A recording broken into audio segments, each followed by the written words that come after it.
Pois bem, aqui é uma parte do capítulo do livro de Rodrigues e Brandão, né, que fala sobre o que é educação. Então, a parte que eu peguei aqui para resumir então surge a escola, certo? Está mais ou menos na página 15 do livro, certo? 15. Então, ele vai tratar mais ou menos o seguinte: a divisão do trabalho da escola, que de certo modo é mais ou menos como a divisão do trabalho, porque o trabalho de ensinar não era algo considerável. Então, a partir das hierarquias sociais, isso foi uma necessidade, criar um trabalho voltado ao ensino. Então, ensinar passou a ser um trabalho, né? Com o trabalho, com a ordem, dividiu-se as hierarquias sociais do saber, né? Passando a desigualdade. Ou seja, desigualdade, quando diz desigualdade, significa que em hierarquia, né, vai ter do melhor ensino ao péssimo ensino, né? Então a desigualdade, ela meio que divide essa questão do ensino, porque não há um ensino igual para todos, certo? Até porque nós todos não somos iguais. Então cada um tem que ter o seu cada professor tem que ter o seu jeito de ensinar para aquilo que o aluno necessita, porque nem todos os alunos são iguais. Então você tem que atender às necessidades particulares de cada um, né? Então, nesse momento, o saber de ensinar passou a ser uma categoria da especialidade, né? Passando a ser educadores, aqueles que trabalham na parte de ensino, né? Aí as categorias naturais, que tinham umas categorias de ensino, então tinha as categorias de homens e mulheres, crianças, jovens, adultos e velhos, e passando o saber também em linhas de sexo, né, ou idade, né, e também a graus de saber. Ou seja, está querendo dizer o quê? As linhas de sexo. Então, tinha um certo tipo de saber para o feminino e o masculino. E a questão de idade, né? Até certa idade, por exemplo, você pega o ensino fundamental, até certa idade você cursa o ensino fundamental, até certa idade você faz o ensino médio, até certa idade, e etc. Entendeu? E também a questão de posição social, que ele fala que dá os exemplos de rei, sacerdote, os professores, os lavradores, entendeu? Então, o ensino, ele também parte da questão da posição social. Na posição social que você está naquele momento, vai determinar o seu saber, né?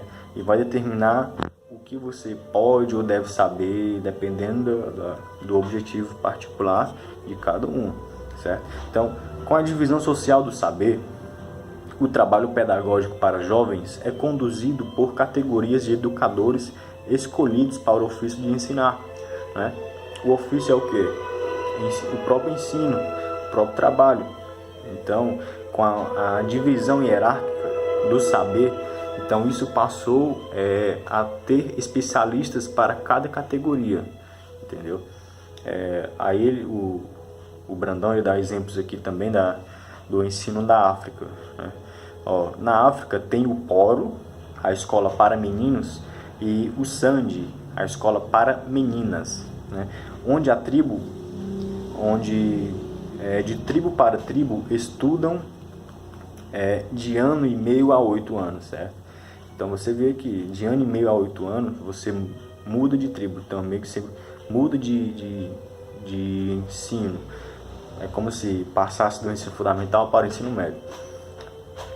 Aí eles dividem os grupos de idade, ou seja, série, para aprenderem crenças, tradições, costumes, coisas sobre guerra e paz, né? Então, aí aqui surgem os especialistas que na tribo africana. Os especialistas que vão tratar de quê? Da medicina tribal, da dança, dos treinos, dos estudos do corpo humano, entendeu? Aí ele dá outro exemplo também na questão da educação sobre da Nova Zelândia, os pescadores da Nova Zelândia, né?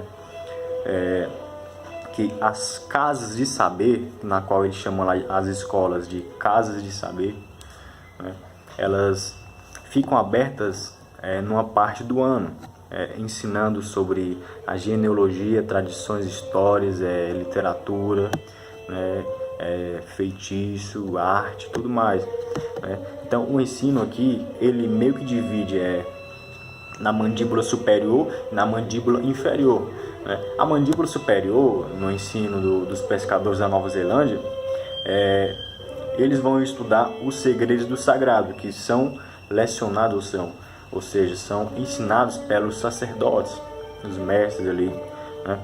Os especialistas do saber ali. E a mandíbula inferior vão estudar as coisas terrenas, certo? Então, outro ponto interessante que Brandão fala é que todo canto do mundo, a educação vem em primeiro nas relações interpessoais, ou seja, relação como de mãe para filha, pai e filho, sobrinho e irmão, certo? Então, as relações interpessoais, aquelas pessoas que estão próximas de nós, aqueles primeiros educadores, né? E outra questão interessante, que todo tipo de comunidade humana que não há uma rigorosa divisão de trabalho, existe a educação sem haver a escola, e existe a aprendizagem sem haver o ensino especializado e formal. Ou seja, mesmo que haja uma comunidade que não haja uma divisão de trabalho, e é uma coisa hierárquica, né, há uma educação lá. Não significa que, por mais que não haja uma hierarquia em certo lugar, né, não significa que não há educação naquele lugar, entendeu? Então existe uma educação sem haver escola, certo? Porque em geral, como o próprio Brandão diz mesmo, a educação, ele não está apenas dentro da escola, né? Ele ultrapassa as paredes da escola, né? Como diz outro filósofo. Então, enfim, para finalizar aqui esse ponto aqui, ele cita um dos exemplos da educação pedagógica da Grécia, né? Que meio que vai contar a história da educação nos tempos históricos daquele momento, e comparar, né? Ele serve muito para comparar os tempos de hoje. Então, na Grécia, o sistema pedagógico era algo externo, né, que você atribuía de fora para dentro, e destinado a reproduzir a desigualdade em oferta desigual do saber. É uma coisa bem contraditória. Você vai usar a educação para ofertar a desigualdade, como se mais ou menos que é uma coisa natural, né? Por mais que seja uma coisa que pode ser muito, muito questionadora, pode ser muito questionada essa questão, mas o saber aqui que ele está informando aqui, a questão de Aristóteles, Platão e Sócrates, eles queriam, o saber meio que mostra a desigualdade, né? Porque às vezes o ensino é o mesmo para as mesmas pessoas, sendo que as mesmas pessoas elas são diferentes umas das outras. Então, se você aplica o mesmo ensino para todos, alguns vão pegar mais, outros menos, alguns vão pegar algumas coisas, outras pessoas vão entender outras coisas. Então, cada um vai ter uma interpretação daquilo que é ensinado, né? Então, outra coisa interessante que fala muito da contabilidade, né? Sobre a questão da linguagem, que os escribas faziam contabilidade dos bens dos reis e dos faraós, né? E os poetas, eles cantavam coisas da aldeia para o povo ali naquele território na qual eles moravam, certo? Então é mais ou menos isso que Brandão quer falar, quer comunicar.